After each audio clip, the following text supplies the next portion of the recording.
क्या पत्थर की मूर्ति में जान डाली जा सकती है? एक ब्राह्मण को लेके आई जिसने अपने बाप दादा को जिंदा किया हो। एक चैलेंज कर रहे हैं, 21वीं सदी में देश को कहाँ ले रहे हैं नालायक लोग। मोदी अपने किसी बाप दादा परदादा को जिंदा करवाए किसी पंडे पुजारी से। 21वीं सदी में जी रहे हो आप, ये कल्पनाओं में कैसे झूठे ग्रंथों में सारे देश। जो आस्था हमारे रोजगार को खाती है, जो आस्था हमारी खेती बाड़ी को खाती है, वो आस्था हमारे किस काम की? विज्ञान का जमाना है। राम कभी पैदा ही नहीं हुआ। अब झूठी किताबों से काम कैसे? ये बुद्ध का देश है। सुनिए, देखिए हमारा आप मशीनों में गड़बड़ करके अगर लोग गलत तरीके से सरकार बनाते हैं, लोकतांत्रिक तरीके से आइए। दुनिया के कितने देशों में बंद हो चुकी है, उसमें गड़बड़ होती है, सभी को पता है। 120 देशों में बंद क्यों की है? पूरी दुनिया में बंद कर दी है मशीनें। कौन से देश में बताइए? ये सरकार गुंडागर्दी कर रही है, ये गलत तरीके से सरकारें बनाई जा रही है। पूरी दुनिया का पता ही में चोरी हो रही है, क्यों नहीं मानते? मतलब गलती करके गलती भी नहीं मानने को तैयार, मशीन को चेक ही नहीं करने देते। ये गड़बड़ी है, जबर गुंडागर्दी नहीं तो और क्या? ये क्या इस देश में लोकतंत्र की जरूरत नहीं है क्या? आप गोदी मीडिया पूरे दिन मंदिर मस्जिद हिंदू मुस्लिम राम इससे और मुद्दे नहीं है देश में। खेती किसानी मुद्दा नहीं है। इलेक्ट्रिक वोटिंग मशीन को लेकर एक बार फिर दिल्ली के पटियाला हाउस कोर्ट से आंदोलन शुरू किया गया है। सुप्रीम कोर्ट के वकील हैं, दिल्ली हाई कोर्ट के वकील हैं, और वो यहाँ पर आज प्रदर्शन कर रहे हैं ईवीएम को लेकर। उनका साफ कहना है कि ईवीएम को हटाया जाए, ईवीएम में गड़बड़ी होती है, ऐसा उनका आरोप है। जो आज पैदल मार्च निकाला जाएगा दिल्ली के पटियाला हाउस कोर्ट से सुप्रीम कोर्ट तक, वकील इकट्ठे हो गए हैं। ये हमारे प्रेस के साथी बार बार डरा रहे हैं कि पुलिस तैयार है, तो हम भी तो तैयार हैं। हम तैयार नहीं है क्या? हम भी तैयार हैं। सुप्रीम कोर्ट के वकील हैं ये भानु प्रताप सिंह, ये पैदल मार्च करेंगे पटियाला हाउस कोर्ट से सुप्रीम कोर्ट तक, और ये वकील इकट्ठे हो गए हैं और पुलिस बल भी तैनात किया गया है। देखो, बताया गया कि ईवीएम हटाओ, लोकतंत्र बचाओ। जनता को बता रहे हैं कि ईवीएम में जो जनता का जो लोकतंत्र में विश्वास है, जो देश की पब्लिक, जो 140 करोड़ लोग जो वोट देते हैं अपने अच्छे उसके फ्यूचर के लिए और अपनी गरीबी के लिए, बेरोज़गारी के लिए, भुखमरी के लिए, रोज़गार के लिए, स्वास्थ्य के लिए, शिक्षा के लिए जो वोट दे रहे हैं, अपने नेता को चुनते हैं, उन्हें कहीं डाउट हो रहा है कि उनका वोट चोरी हो रहा है और जिसे वो वोट देना चाहते हैं वहाँ पर वोट नहीं जा रहा है। देखिए, ये जो ईवीएम का मुद्दा है ये आज का नहीं है। सबसे ज़्यादा जो ईवीएम का विरोध जो किया था वो बीजेपी ने किया था 2009 में। आप जाएंगे पास्ट में तो 2009 में बीजेपी ने सबसे ज़्यादा विरोध किया था ईवीएम का, और आज वही ईवीएम को डिफेंस कर रही है। सबसे ज़्यादा बीजेपी ईवीएम को उसको ना डिफेंस करना चाह रही है। हम ये कह रहे हैं जब ईवीएम उस टाइम पे गलत था तो आज जो ना सही कैसे हो सकता है? अगर कहीं डाउट है और देश में एक सवाल है, जनता सवाल पूछ रही है, तो जो चुनाव आयोग है, जो इलेक्शन कमिश्नर है, उसका काम होता है देश में निष्पक्ष चुनाव कराना और उसको जवाब देना चाहिए। अगर ईवीएम में जनता कह रही है कि कुछ गड़बड़ है, उनके साथ में धोखा हो रहा है, उनके वोट की चोरी हो रही है, उनके अधिकारों का हनन हो रहा है, तो चुनाव आयोग को ये दूर करना चाहिए। और जब तक चुनाव आयोग नहीं आएगा, इनके सवालों का जवाब नहीं देगा, ईवीएम पे क्लीन चिट नहीं देगा, तो जनता ऐसे ही रोड पे आती रहेगी। और ये जो सवाल है ना, ये देखिए देश में एक ना जंग छेड़ दी है। ये जो ईवीएम पे लोगों को भरोसा था, आज ईवीएम को लोग ना शक की नज़र से देखते हैं। ये चुनाव आयोग का काम है। चुनाव आयोग देश में इलेक्शन कराता है, इलेक्शन साफ सुथरा हो, ये इलेक्शन कमीशन का काम है। और अगर इलेक्शन कमीशन जवाब नहीं देता है, वो सरकार के प्रेशर में साइलेंस हो जाता है, तो ये और ज़्यादा शक का वो है। अगर कोई कमी है ईवीएम में, या हम कोई डिमांड कर रहे हैं, ईवीएम के लेके कमिश्नर को रोड पे आना चाहिए, बताना चाहिए कि ईवीएम साफ सुथरी है और ईवीएम सही काम कर रही है। तो चुनाव तो वही तो कह रहा है कि फ्री एंड फेयर चुनाव होते हैं ईवीएम से।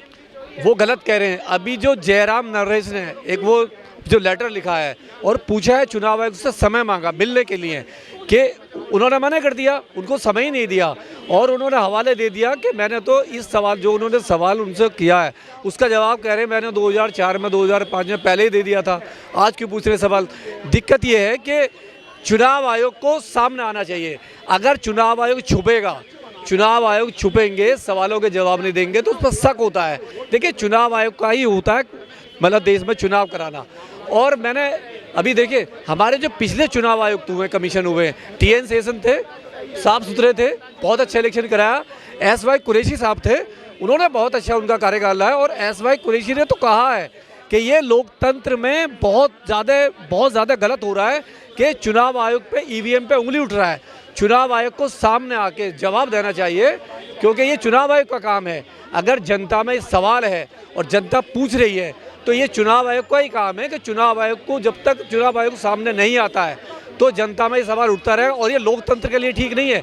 देखिए हमारा देश जो ना लोकतंत्र से चलता है। अगर जनता के दिल में अगर 1/3 जनता के दिल में ये माइंड में कहीं घुस गया कि EVM में डाउट है तो ये चुनाव आयोग पे सवाल है और चुनाव आयोग को कहीं ना कहीं डूब मर जाने वाली बात हो जाएगी, क्योंकि चुनाव आयोग साफ सुथरी छवि वाला होता है। इससे पहले जितने भी चुनाव आयोग हुए हैं देश में, उनकी एक साख रही है, उन्होंने डेमोक्रेसी के लिए काम किया है। लेकिन ये जो चुनाव आयोग जो इस टाइम पे है, ये सवालों से बच रहे हैं, ये सवालों के जवाब नहीं दे रहे हैं। अगर जनता, लोकतंत्र ने आपको चुना है, आपको इसलिए चुना है कि आप देश में साफ सुथरा शासन दे सकें, चुनाव करा सकें।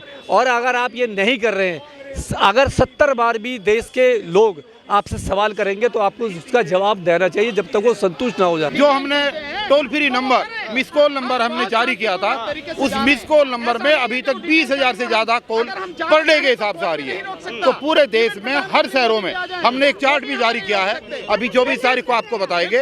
उसमें देश की तमाम राजधानियों में आने वाली 25 जनवरी को सभी चुनाव कार्यालयों पर, हर प्रदेश की राजधानी पर हम ज्ञापन देने के लिए जाएंगे। और हमारी टीमें वहां पर भी, जैसे हम यहां पर कर रहे हैं, पूरे देश की राजधानियों के अंदर 25 तारीख को ये प्रदर्शन इसी तरीके से पूरे देश के अंदर होगा। घेरना नहीं है। हम सुप्रीम कोर्ट को ये कहने के लिए जा रहे हैं, हम सुप्रीम कोर्ट को ये कहने के लिए जा रहे हैं कि जो कल आने वाले कल वहां पर जो लंबित पड़ी हैं याचिकाएं EVM को लेकर, उन पे कल फैसला होना है, उसका कल जजमेंट आना है।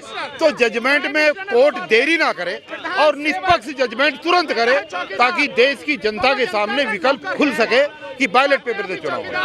आपके प्लान के विपरीत अगर डिसीजन आया तो क्या करेंगे आप? निश्चित रूप से देखिए, हम तो जनता के पास जाएंगे, जनता को सड़क पर लेकर के आएंगे।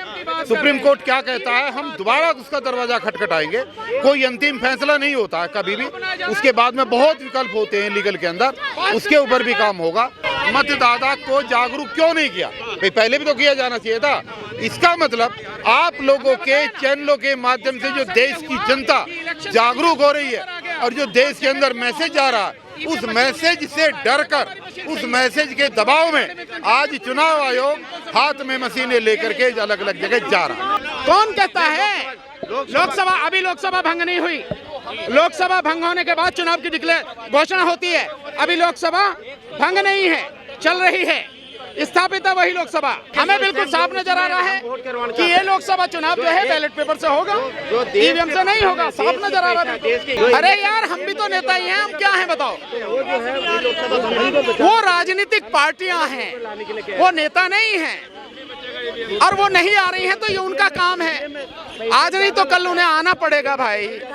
किनके हक में बनते, कोई जरूरी थोड़ी आगे क्या होगा किसको पता भाई जो जिसको जो ठीक लगता है, क्या हमें मालूम है हम क्या कर रहे हैं, हमारा लक्ष्य क्या है, हमें मालूम है। अरे क्या बात कर रहे हो, पूरा देश हमारे साथ में। हमारा जो फोन नंबर दिया था वो फोन क्रश हो गया, इतनी कॉल्स आ रही हैं, क्या बात कर रहे हो आप? सड़क पर ये कौन है? ये सब क्या ये घर में बैठे हैं? इतने सारे लोग, इतने वकील यहाँ आपको दिख रहे हैं, ये सड़क पे नहीं है, काहे में? ये कोठी में बैठे हैं, काहे में बैठे हैं? ये दुबक्के बैठे रजाई में। कमाल बात कर रहे हो यार। सब आएंगे, किसान भी आएंगे, मजदूर भी आएंगे, फौजी भी आएंगे, वन रैंक वन पेंशन वाले, और इस देश के तमाम बेरोजगार भी हमारे साथ खड़े होंगे कंधे से कंधा मिलाकर। यार हम यहाँ किस बात के लिए खड़े हैं? यहाँ हम EVM के लिए खड़े हैं। तो EVM की बात करो ना, EVM से बड़ा मुद्दा इस धरती पर, इस देश में आज के अलावा कोई नहीं है। केवल और केवल EVM ही मुद्दा है, और EVM का मुद्दा इस देश के हर व्यक्ति से जुड़ा है। 140 करोड़ नागरिकों से जुड़ा है, 100 करोड़ मतदाताओं से जुड़ा है। चुनाव आयोग कह रहा है अगर ईवीएम पे सवाल उठाएंगे तो कार्रवाई करेंगे। उसे रोका किसने है? चुनाव आयोग को रोका किसने? हमने तो चैलेंज दिया ना, कर तू कार्रवाई, दे नोटिस, हम तुझे लीगली बताएंगे। ईवीएम हटाओ, देश बचाओ, ईवीएम हटाओ, देश बचाओ, ईवीएम हटाओ, देश बचाओ, ईवीएम हटाओ, देश बचाओ, ईवीएम हटाओ, देश बचाओ, ईवीएम हटाओ, देश बचाओ, ईवीएम हटाओ, देश बचाओ, ईवीएम हटाओ, देश बचाओ। ये देश में बहुत बड़ा मैसेज जा रहा है, क्योंकि ये पैदल मार्च पूरे देश के लिए है, पूरा देश देख रहा है। सोशल मीडिया की ताकत बहुत बड़ी है, आपके द्वारा पूरा देश देख रहा है कि ईवीएम के लिए आंदोलन हो रहा है। और ईवीएम जो है, ईवीएम बहुत बड़ा पैनिक है देश के लिए। देखिए, जब ईवीएम पे शक हो रहा है, देश जो है आपकी नज़र से, मतलब पूरी दुनिया भी देख रही है कि भारत में ईवीएम को लेके क्या चल रहा है। जब पूरी दुनिया में एक सवाल है ईवीएम को लेके कि ईवीएम में डाउट है, और पूरी दुनिया ये देख रहा है कि इतना बड़ा लोकतंत्र जो भारत है, उसके वकील, उसकी आम जनता रोड पर है और ईवीएम पे सवाल उठा रहा है। ईवीएम का मतलब है चुनाव आयोग जो हमारा जो चुनाव आयोग कान में तेल डाल के सो रहा है, वो बिल्कुल भी पब्लिक की बातें सुनना नहीं चाह रहा। और चुनाव आयोग की जब तक आंखें नहीं खुलेंगी, कान नहीं खुलेंगे, ऐसे ही आंदोलन होते रहेंगे। और ये आंदोलन, ये आपकी जो आवाज़ है, सोशल मीडिया की जो आवाज़ है, ये पूरे देश में जारी है और पूरा देश इसको सुन रहा है, देख रहा है। बाद में चुनाव शुरू हो जाएंगे 2 महीने के बाद में। देखिए, चुनाव बेशक शुरू हो जाए, लेकिन ये एक ना जंग छिड़ गई है, एक आंदोलन हो गया है और ये आंदोलन रोड पर है और ये आंदोलन ही गांव-गांव पहुंचेगा। देखिए, कुछ मुट्ठी भर लोग होते हैं जो आंदोलन को स्टार्ट करते हैं, फिर वो जन आंदोलन बन जाता है, तो ये बाद में ये जन आंदोलन बनेगा और ये एक टाइम पे होगा कि ईवीएम के बारे में चुनाव आयोग को सोचना पड़ेगा।